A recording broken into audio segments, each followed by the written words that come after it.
কথা প্ৰাঞ্জলদীপ বৰা, কণ্ঠ শনীন্দ্ৰ সপোন। মা এক আজন্ম প্ৰেম, মা এৰাব নোৱাৰা এটি মিঠা শব্দ।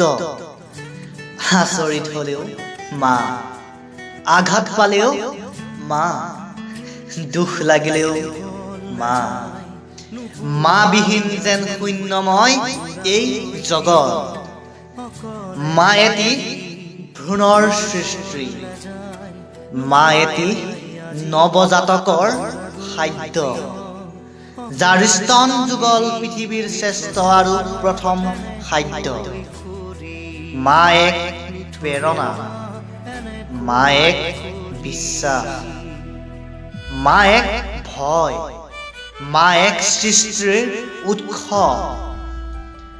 মা এক আৰ্তনাদ, মা এক বিস্ময়, মা এক সুবাস, মা এক মৃত্যুঞ্জয় মন্ত্ৰ, মা এক শক্তি, মা এক ভক্তি, মা এক সাগৰ সম আকাশ নীলা বিশাল শব্দ।